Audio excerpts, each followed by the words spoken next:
Exercise. Exercise is a very, very dangerous enterprise. The average lifespan, when you take all professional athletes together, all sports, you add them together, the average lifespan of a professional athlete is 62. You take the average lifespan of a professional football player, when you take out all the suicides, is 51. There has never been, with the exception of 3 black guys from the old Negro Baseball League days back in the 1920s, there has never been a professional athlete ever lived to be 100.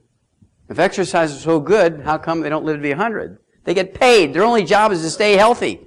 That's their only job. When they get paid $3 million a game, their whole responsibility is to eat right, supplement right, exercise right, sleep, avoid all the bad stuff. That's all they're getting paid for, is to stay healthy and perform. They have whole seasons off and they still get paid every month. It's wild when you think about it. And their average lifespan is 62 and none of them live to be 100. Well, why is that? That's because when you exercise, you sweat, don't you? And people love you and you're sweating in your job. You're working in a factory. It's 120 degrees in the factory. You're throwing bales of hay. Whatever your work is, you're roofing in the summertime, that kind of stuff. They tell you to take plenty of what? That's what kills you. Because, here's why. That's the obvious question. Why? Because sweat is not water. Sweat is a soup that contains all the nutrients in your blood. Let's say you're eating 65, 72 nutrients. You haven't quite gotten to the 90 yet. The same principle is true for 90, but the average person isn't taking the 90 yet. So let's say they're getting 65 to 72 nutrients in their food, and they're sweating out 65 to 72 nutrients. So here you are. Let's say this is your nutritional reserves in your body, and you're sweating, and you're drinking water. What's happening to your nutritional reserves? That's kind of like replacing a quart of oil every time your engine burns a quart of oil with a quart of water. How much you do that? By the 6th week, your engine wouldn't be very happy, would it? So, now let's see here. You start getting breakdown your ACL ligament. You start getting a breakdown of your cartilage. You start getting muscle cramps. You start getting loose teeth, high blood pressure, diabetes. Start gaining some weight. Oh, now you got fibromyalgia. Now you got lupus. Now you have a heart attack, which you may or may not survive from. Shame on all the fitness guys. Actually, I have to tell you this quick story. I was called to Atlanta. Oh, this got to be 12 years ago.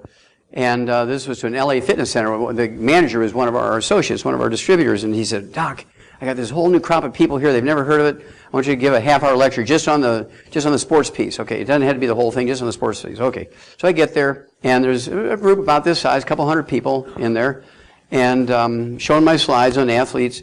And this beautiful girl, she had to be 32 years old. I mean, she's drop dead gorgeous. And she's in a $1,000 silk tutu, and all this stuff. And she goes, oh, Dr. Wallach. And she stands up and she's facing the audience right in front of me. She said, oh, Dr. Wallach, it's not vitamins, minerals. It's aerobics and exercise. She goes, it's aerobic and exercise. It's aerobics and exercise. She goes, and half the people in there, 100 of them, were her customers, her clients. So they all get behind her and all conga dancing out. It's all exercise and aerobics. It's all exercise and aerobics. And it was the most disastrous meeting I've ever had in my life. I was mortified. Well, 3 weeks later, I started getting hundreds of calls from LA. We need the stuff. We need your 90 essential nutrients. We need your sports drink, which we call Rebound, has 100 nutrients in it. Gatorade has 2. So you're 88 sharp with Gatorade. So anyway, I said, why am I getting all these calls from Atlanta, Georgia, wanting the stuff? Remember that gal that disrupted your meeting? Well, how could I forget? It's the worst meeting I ever had. Well, last week, 32 years old, she's on the treadmill at lunchtime, 1,000 people in there all watching her. She's doing her thing gorgeous. She drops dead of a heart attack right there. Bam! And everybody in that center called me and got on the stuff. It was a very expensive way, but, she advertised for me, so I love her.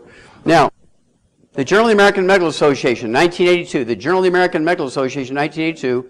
While running, a man's risk of heart attack death increases by a factor of 700%. Because it's all honey. Be sure you drink plenty of water. You're out there sweating out your 60 to 70 nutrients. You're just replacing it with water. You're going to die. You're going to break down. You can't run an engine on 6 quarts of water when it should be 6 quarts of oil. It's that simple. This fellow here ran 100 marathons. Brian Maxwell is one of the top athletes in Canada. He was considered a fitness guru. Heart attack claims another fitness guru. Dies at 51 of a heart attack actually the heart attack he died from was a simple deficiency of a single mineral. I've actually done 1,700 autopsies on people that died of that one type of heart attack. I'm an expert at it, not because I'm bragging, it's just nobody else has done 1,700 autopsies on people that died of that thing. And so he actually ran 100 marathons, never came in less than 5th, had 14 gold medals. 3 in the Olympics, 11 were in the Ironman things, the World Games, and the triathlons. This guy was as fit as a human being could be. He dies at 51 of a heart attack because he sweat out all his minerals. Just drank water. In his book, you read his book. Jim Fix, the first guy I showed you, that orange book. You look in the index under vitamins and minerals, it says, go to page 165. You go to page 165, it says, don't take vitamins and minerals. You get everything you need from your food. Just run, you'll live longer. And thousands and thousands and thousands and millions of people listen to them.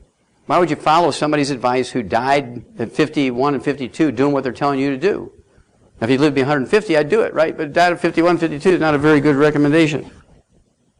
This guy here collapsed during a playoff game.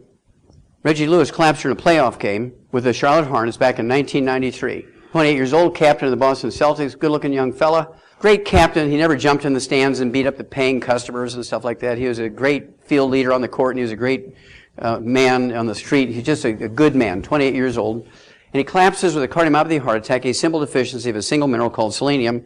And he didn't die. He was taken to the hospital, and they were able to keep him alive. So the Celtics got a team of 12 of the top cardiologists from around the world, and while they were arguing amongst themselves who's going to be the head cardiologist to determine whether he got a heart transplant or what they were going to do with him, and if they did a heart transplant, he'd be the first professional athlete to get back and play with a heart transplant, so they're kind of excited about that. He dies of his second cardiomyopathy heart attack 2 weeks later because nobody gave him 50 cents worth of selenium. Well, here comes the real story. This is the story that I want to get to, but I had to precede it with that story. The guy who was going to be the head of that dream team of cardiology, who was going to take care of Reggie Lewis, was a guy by the name of Dr. W. Thomas Nessa, who was the head of the cardiology department of Harvard Medical School. He ran the Boston Marathon 20 times himself. He was the cardiologist for the NBA. He was a cardiologist for the Celtics. He taught cardiology in the medical school, of course, but he also taught it at CME, continuing medical education stuff for doctors and nurses. And this guy was considered the cardiologist of all cardiologists. Well, a year and a half after Reggie died of that selenium deficiency, cardiomyopathy heart attack, Dr. Nessa dies of the same thing at age 48. Now, if I was his family, I'd be embarrassed to tears. Saying what a wonderful cardiologist is, he dies of a heart attack at age 48. He was dumb and dead. He was dumb and dead. This guy may have been able to take your heart out and not lose a drop of blood and put it into him. He may have been a good seamstress, but he didn't know anything about hearts. Because he died of a heart attack. And I thought it was kind of justice. He died in a town in Massachusetts called Dedham. I mean, that should be on his tombstone. Died in Dedham. Now, I don't have a doctor. I told you, I haven't been to a doctor in 65 years. The only piece of paper, truly, the only piece of paper in my health record is one piece of paper. It's my birth certificate. There's nothing else in there. I'm 74 years old. Everybody in America would be the same way. Just think about it. Just think how humble the medical system would be if everybody in America were like me medically. Only go to a doctor once every 74 years. They'd be real humble, wouldn't they? Please, please, I'll pay you to come visit me. I don't want to be alone anymore. So let's say, just for theory, he was my cardiologist. He said, okay, Wallach, you're 74 years old now. You got to watch your blood pressure. I want you to give up salt. Well, if he said that to me, and I knew what his future was going to be, I would go around and I would get every salt shaker in Charlotte. I'd leave a buck so they didn't think I'm stealing them. I'd build a 2-foot frame around my bed, and I'd fill that frame, with Celtic salt, Celtic salt, Himalayan salt, sea salt, Morton salt, every kind of salt, pink salt, yellow salt, brown salt, everything you can think of. And I'd get naked every night, and I'd wiggle around until I'm sleeping in a cocoon of salt every night. If he said that eggs were bad for you because of cholesterol, I'd eat 25 a day. If he said that exercise was good for you, I'd lay on that bed of salt, eating my eggs, and I wouldn't even blink. Because I wouldn't want to be like him at age 48, dead, dead, dead. Now, following his advice, this is what happens. This is the gal here, Renelda Pierce, 19 years old, was chased by every professional women's basketball team in the world. She was 6'5", could do the Air Jordan thing. She was just a lovely girl. And she chose to say, look, I'm going to take 2 years of academics first. I'm going to go to Florida State. Make a long story short, halfway through her freshman year, she drops dead during a game at age 19 from a ruptured aneurysm, which is caused by a deficiency of a single mineral, copper. She's drinking Gatorade. Go look and try and find any copper in Gatorade. There's no copper in Gatorade. There's no selenium in Gatorade. They killed that girl as sure as they shot her. And then they have the gall to say that she died of a genetic disease.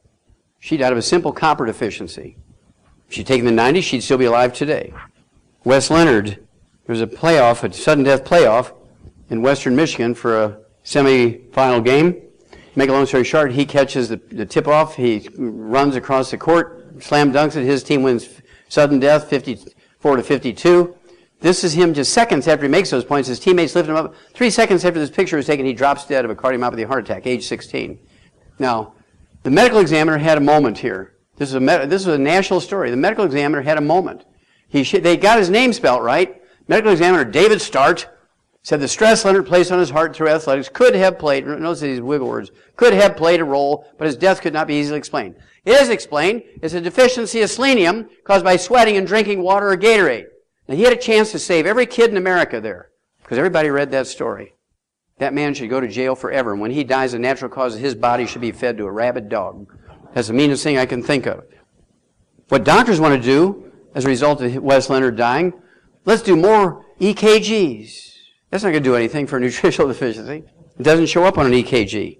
This girl, L.A., dropped dead of cardiomyopathy, a heart attack. She was a cheerleader. Girls sweat. They need the 90 essential nutrients too, especially if they're going to grow up and have babies. She died 16 years old. Somebody needs to go to jail. Make a long story short, we'll get on with the next couple of subjects, and we'll move on to the diseases. Theo Ratliff just retired from the NBA 14 years. His career was over 14 years ago. He had bone-to-bone arthritis in both knees, had cartilage pop off his hip. He caught a pass during a game, fractured his wrist. The orthopedic surgeons at the Atlanta Hawks wouldn't sign off on him, so his career was over. And we rebuilt him using our Healthy Bone and Joint Pack, and we actually made the Rebound sports drink for him. It has 100 nutrients in it, including selenium and copper and everything else you need. It has 100 nutrients in it, and he played for 14 more years after the orthopedic surgeon said that he wouldn't play. He made $140 million after they said his career was over. Now, do you think his wife, Christina, doesn't love me? Now, next to Theo, now she's 6'5" herself, so every time I go over there, she kind of hugs me around the head and pats on my head. She's so sweet. Rebound! You have somebody you love who's sweating, whether it's work or play or sports of any age, you give them Rebound. Don't give them Gatorade. You'll add 25 years to their life, and they won't drop dead. Who needs doctors? This came out February 2005, special health issue to U.S. News World.